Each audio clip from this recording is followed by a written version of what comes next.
Les agradecemos la presencia en este distrito, en nuestro colegio de Morón, y también le damos la bienvenida a los que están conectados por internet a esta primera jornada de cuidados paliativos y bioética, a partir de la Ley de Cuidados Paliativos. Le damos la palabra al presidente de nuestro colegio, el doctor Mauricio Esquinazzi. Bueno, hola, buen día a todos.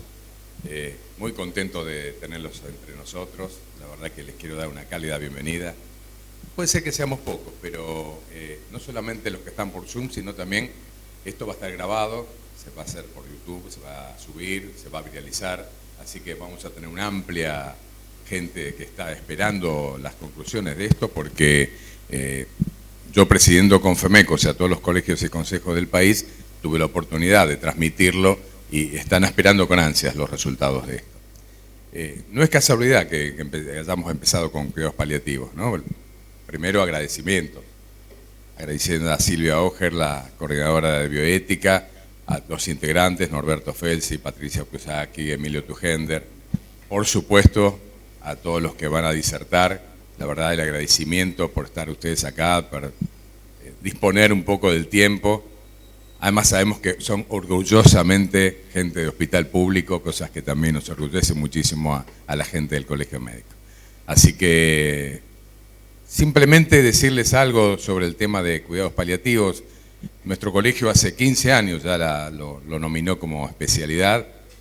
Lo pudimos incluir también en el listado único de especialidades de todo el país, o sea que ya está, el que se tenga las habilidades y la certificación por parte de un colegio es reconocido en todo el país como especialista en cuidados paliativos. Esta es una medida también para que las nuevas generaciones de jóvenes apelen a esta especialidad, porque nos hace falta gente, y ustedes saben muy bien, por el tema generacional nos van a hacer faltar muchísima más gente que entienda el tema de cuidados paliativos. Así que creo que es algo muy interesante, muy dignificante, y que tenemos que estimular no solamente a que los chicos se incorporen, sino también nuevos centros formadores, ¿no? Como para que también dar cabida a todos los nuevos médicos jóvenes. Con respecto a cuidados paliativos, simplemente el contacto mío es el doctor Delbó, que a partir de ahora no lo llamo más doctor Alberto Delbó, lo voy a decir Panta, como siempre les digo, y ustedes también, a partir de ahora, es Panta, no es nada más que él. Yo siempre le digo a él, no le gusta mucho, pero no importa, igual esta imagen, este mito a mí me satisface mucho. Yo lo parangono al que hace cuidados paliativos como el Caronte benéfico, ¿no? Ese barquero que en los últimos días de nuestras vidas nos acompañan tal vez a lo que sea el nuevo camino que tenemos que emprender. Así que simplemente con esto agradecerles nuevamente la presencia y bueno, felicitaciones a todos. Gracias.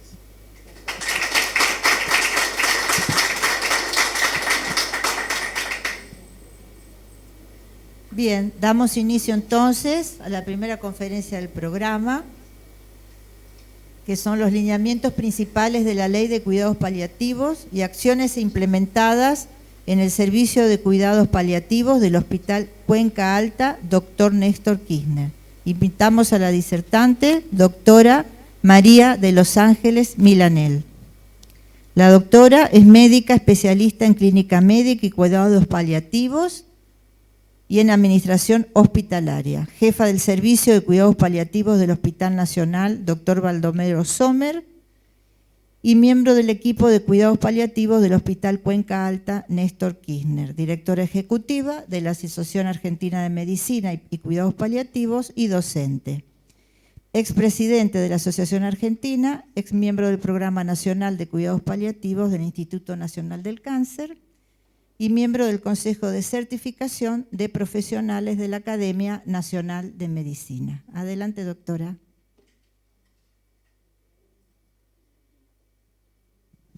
Gracias. Bueno, hola, buenos días a todos. Gracias, Silvia, gracias al colegio por la invitación, por la jornada, por organizar una jornada de cuidados paliativos que para nosotros, los paliativistas, es tan importante y para personalmente también porque dedico casi más de media vida ya a los cuidados paliativos, así que bueno, Muchas gracias y por tan impecable organización, porque la verdad que Silvia fue muy como concreta en todo lo que quería, así que no me voy a extender más porque sé que los tiempos también la necesitan. No sé si tengo que estar en algún lado en particular por la gente que nos está viendo o no. No, ok. Más que nada para ir pasando las diapositivas. Bueno, vamos a empezar hablando un poquito de la ley, que era la convocatoria que yo tenía, y después voy a hablar un poquito del tema se escucha, ¿no? Del tema de el Cuenca Alta, ¿sí? El Hospital Cuenca Alta, que es el hospital que estoy trabajando hace 3 años. Quería contar un poquito cómo fue la confección de la Ley Nacional de Cuidados Paliativos. ¿Cómo se llega hasta la Ley Nacional de Cuidados Paliativos? La Ley Nacional tiene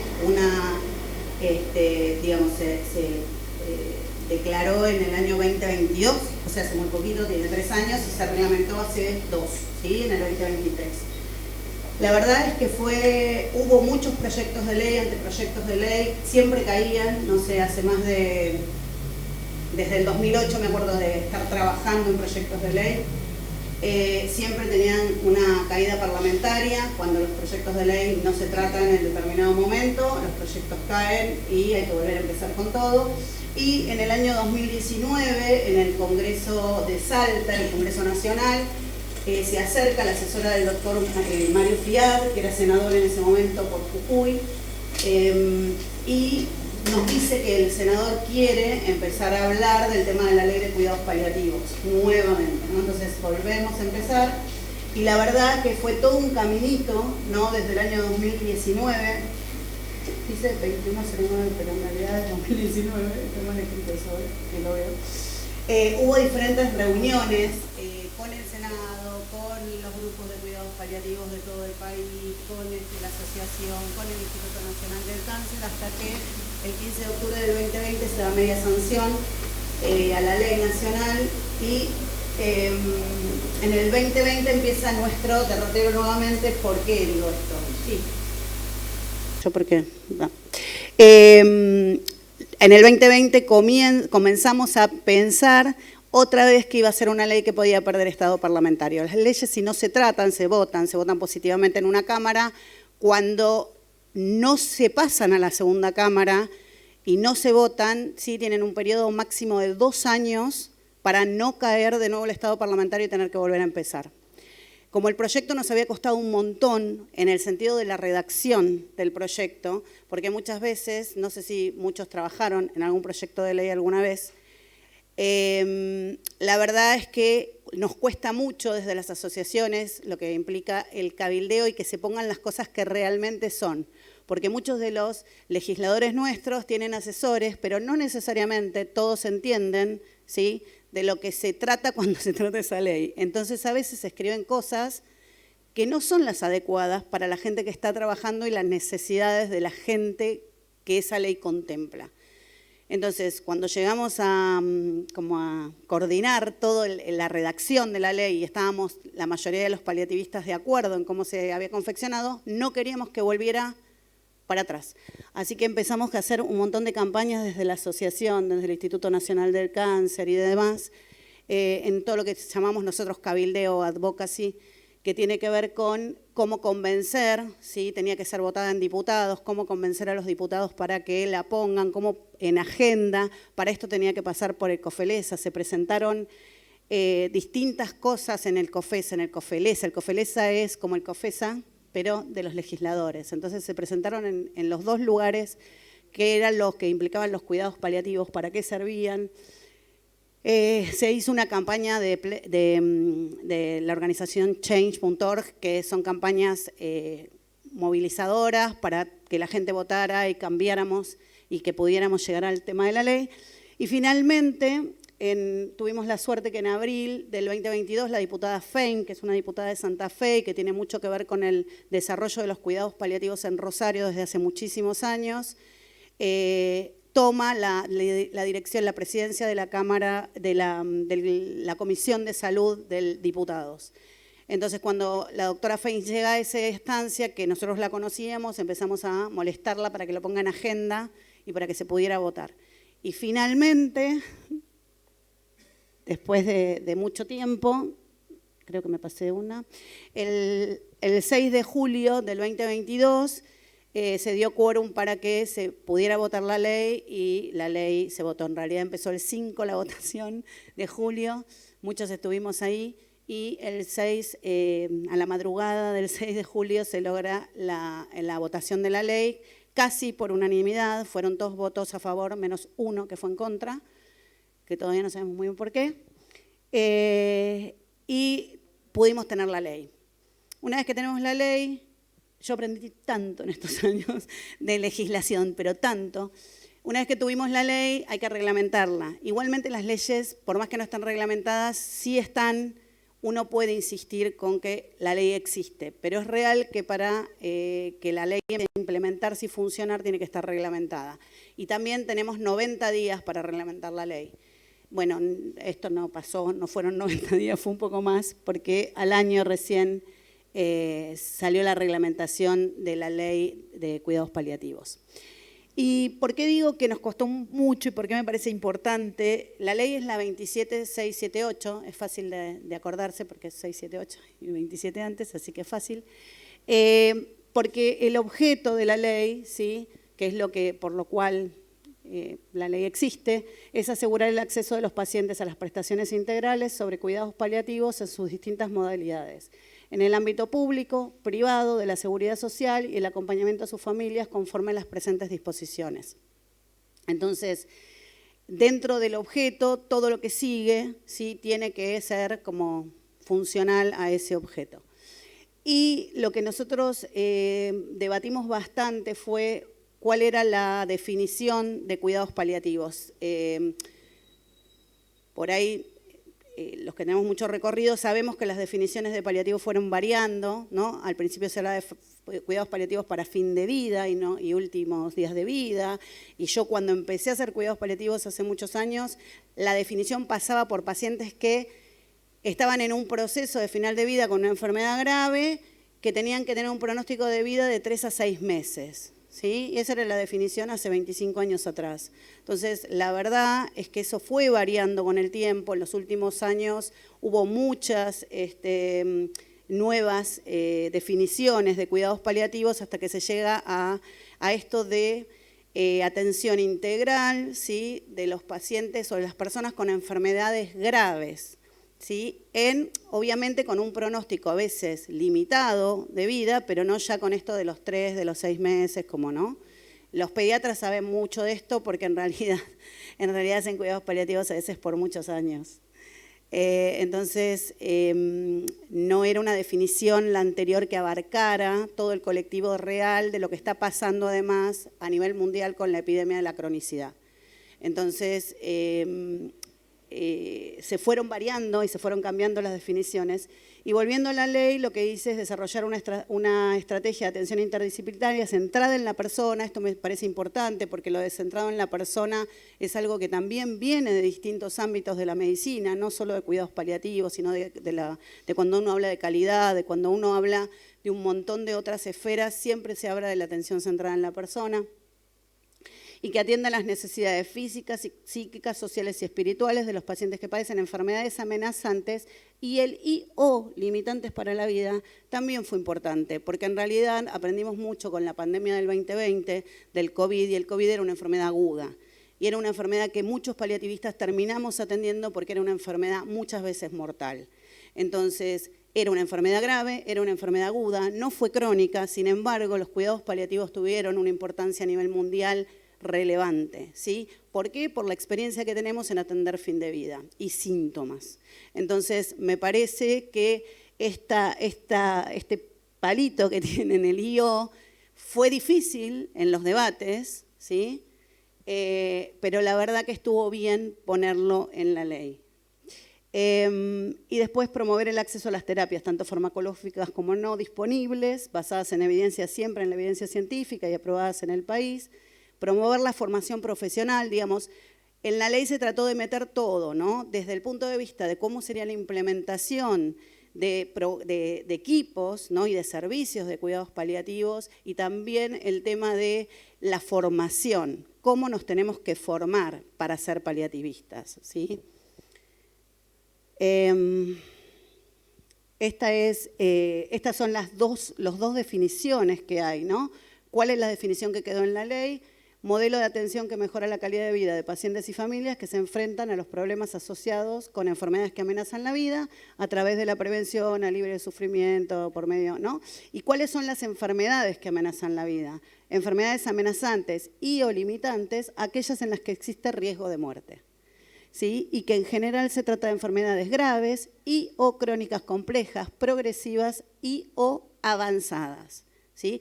Como ven, este I-O, ¿sí? Tiene un montón digamos, de población incluida. Y obviamente siempre teniendo en cuenta el paciente y la familia. Dentro de los artículos de la ley, son 7 artículos, el artículo, digamos, más concreto y que fue el que se reglamentó, fueron el 6 y el 7. El 6 tiene que ver con qué nombra, ¿no?, la ley dentro de ese objeto, qué es lo que vamos a hacer con los cuidados paliativos. Y bueno, obviamente el diseño y el desarrollo de acciones integradas en un modelo de atención, el acceso oportuno y continuo. El acceso oportuno es sumamente importante. Nosotros recibimos los pacientes en final de vida, final de a veces de días, y la verdad que no tienen que llegar así los pacientes a cuidados paliativos. En todo el ciclo vital, ¿no? Desde la perinatalidad, que ya está siendo muy fuerte dentro de los cuidados paliativos, hablamos de embarazos de alto riesgo, hablamos de muertes de neonatos, con las diferentes modalidades de atención, que pueden ser internación, que puede ser domicilio, que puede ser modelo hospice, hay un montón de modalidades de atención, siempre el tema de pacientes, familia, entorno significativo, la conformación de equipos que sean inter y multidisciplinarios, promover la figura del voluntariado, también está metido dentro de la ley, porque el voluntariado, en Argentina hay un movimiento hospice muy grande, sí, que tiene muchísimos voluntarios que son los que están haciendo trabajo para mejorar, ¿sí?, la capacidad de acceso a los cuidados paliativos.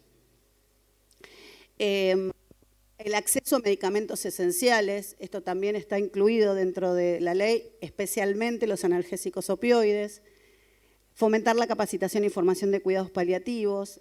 Elaborar distintos materiales accesibles de comunicación y capacitación, no solo para los profesionales, sino también para la comunidad. Como ven, es una ley que es sumamente amplia. La idea de que sea amplia tiene que ver con que se pueda abarcar casi todas las cuestiones que uno ve en lo cotidiano que son necesarias para que el fin óptimo sea la mejoría de la calidad de atención de los pacientes y familias que vemos habitualmente. Está hasta la celebración de convenios con distintos actores, porque muchas veces el Estado no es el único actor importante en esto, ¿sí? Hay muchos otros actores dentro de la comunidad que son importantes para que se acá.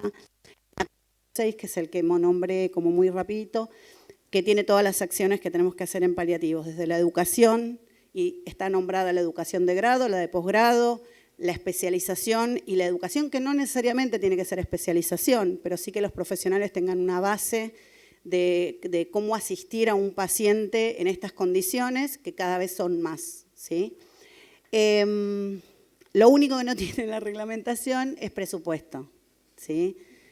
El órgano de aplicación que en la ley no se nombra, porque solo nombra el Ejecutivo, es el Ministerio de Salud, pero en la reglamentación no se reglamenta presupuesto, ¿sí? Se supone que sale del Ministerio, pero bueno, eso es como, ha quedado ahí como en el agujero negro.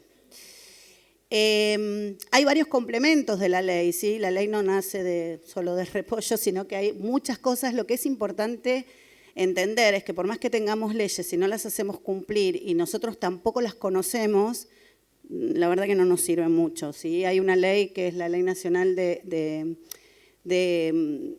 Derecho del Paciente, ¿sí? que se modificó en el año 2012 y que en la ley específicamente existe un artículo que dice que hay derecho a recibir cuidados paliativos integrales. Es una ley que es muy importante para las personas que se asisten en cualquier momento en los hospitales, así que los invito a leerla.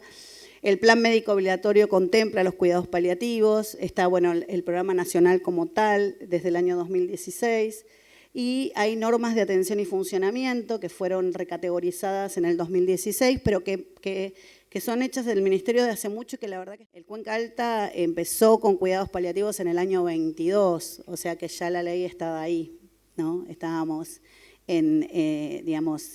por sacarla. Y la verdad que en el Cuenca lo que yo noté es que a mí me llaman personalmente porque lo que ellos necesitaban, en realidad el Cuenca Alta es un hospital que queda en Cañuelas, no sé si lo conocen o no, es un hospital de alta complejidad, es un SAMIC, es estos hospitales que son un poquito de nación, un poquito de provincia, un poquito de municipio, tienen un poquito, tienen consejos y no tienen solo una dirección, que son manejados por un consejo. Y es un hospital de alta complejidad, ¿sí? Es un hospital de alta complejidad que queda en Cañuelas y que tiene un radio de atención que tiene que ver con la Cuenca Alta, ¿sí? Del Río Reconquista, por eso se llama Cuenca Alta.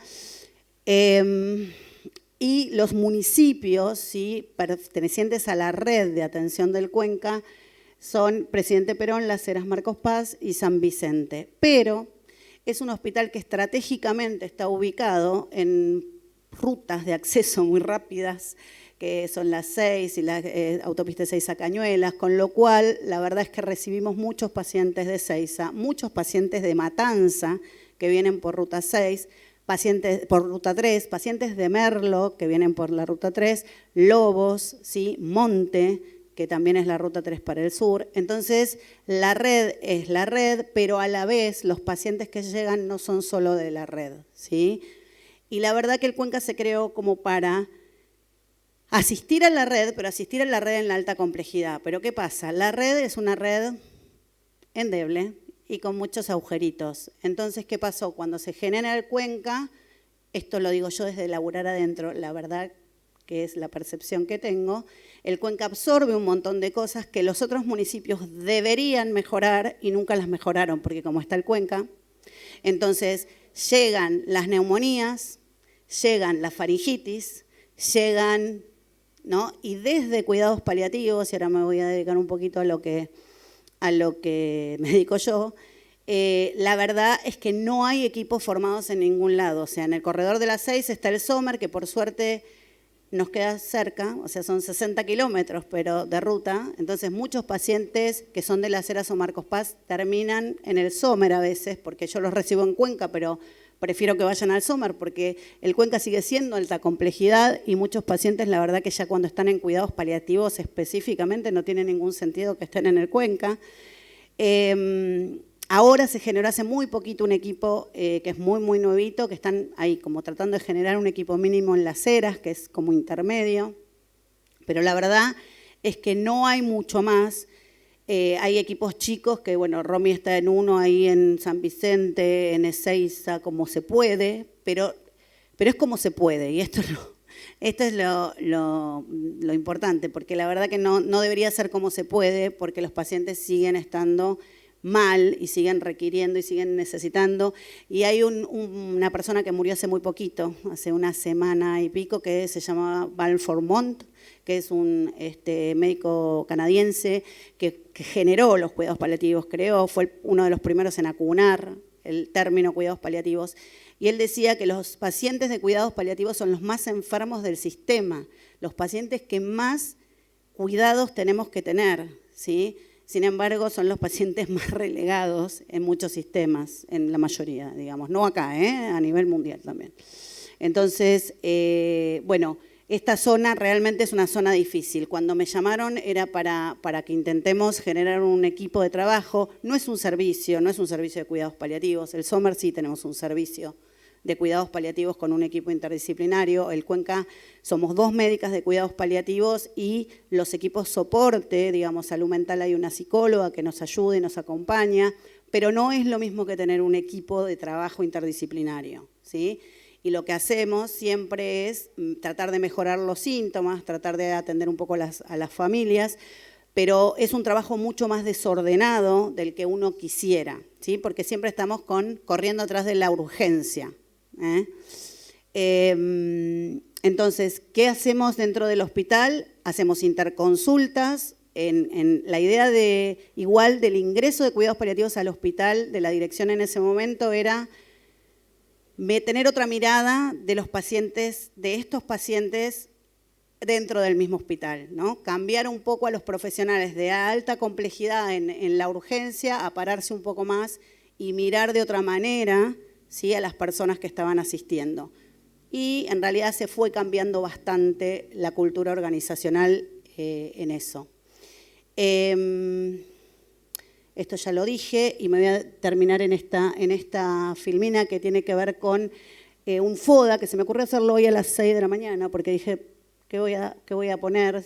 Más que cifras, en realidad es cuáles son en este momento las fortalezas que yo veo dentro del hospital que tenemos, es el compromiso del recurso humano, la comunicación intrahospitalaria, que por suerte se va como mejorando y eso ayuda mucho, la historia clínica electrónica, que eso sirve mucho porque cuando uno no está en el hospital puede ver qué está pasando con ese paciente, si el paciente está en guardia y nos llaman y uno lo ve y dice, bueno, mira, este paciente tal cosa, hagamos tal otra, es como más fácil.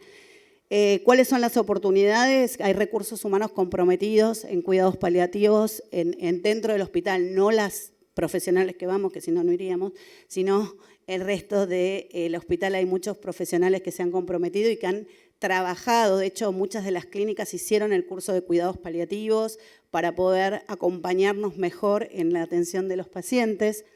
Se generó un grupo de tumores, todavía no es un comité, pero la idea es que en algún momento sea un comité de tumores y que todos los pacientes que por lo menos tienen cáncer, como hay oncología en el hospital, puedan pasar por el comité para tomar la mejor decisión y que no sea una atención fragmentada en el mismo hospital, porque muchas veces pasa eso.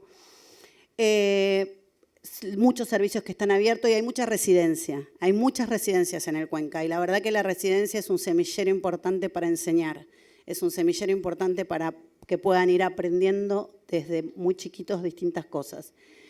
¿Qué debilidades hay? Escasa formación interna, el equipo es muy reducido, o sea, somos 2 y estamos ya un poco quemadas. Las patologías son sumamente complejas, ¿sí? A veces los pacientes son de paliativos, pero tienen pacientes muy complejos, que no son los mismos pacientes que llegan al Alzheimer, más crónicos, más con cáncer y nada más, ¿no? Pacientes que se han intervenido mucho, que hay que resolver muchas cuestiones de toma de decisiones, ¿no? Si hacemos o no hacemos, ¿sí? Entonces, a veces son patologías complejas, los tiempos son cortos, ¿sí? La verdad que siempre yo digo, uno necesitaría estar en el hospital de 8 de la mañana a 5 de la tarde, de lunes a viernes por lo menos. Y eso la verdad que no es la realidad mía por lo menos, ni la de mi compañera.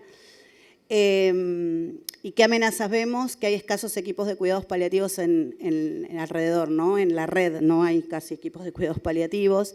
No hay equipos ni posibilidad de que uno diga, bueno, se va al hospital de Monte y en el hospital de Monte yo tengo un interlocutor válido que sé que va a poder acompañar a este paciente y esta familia, aunque sea con los insumos. Es muy difícil, ¿sí? Que eso es una de las críticas que yo tengo siempre a la dirección. Y no veo funcionamiento de la red. A mí me vendieron que la red iba a funcionar hace 3 años.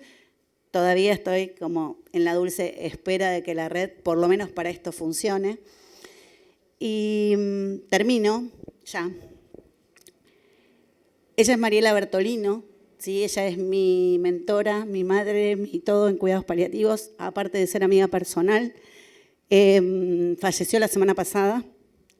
Hoy en la mañana también pensando, digo, yo la tengo que homenajear a Mariela de acá in eternum, porque fue la que me formó, fue la que generamos en la unidad del Alzheimer, fue la que hicimos un montón de cosas juntas. Así que, bueno, nada, quería que estuviera acá, porque para mí es infinita, ¿no? Yo tengo, digamos, mis creencias, cada uno tendrá la suya, pero yo sé que nos vamos a volver a encontrar y que está todo el tiempo. Así que gracias y, bueno, gracias a todos.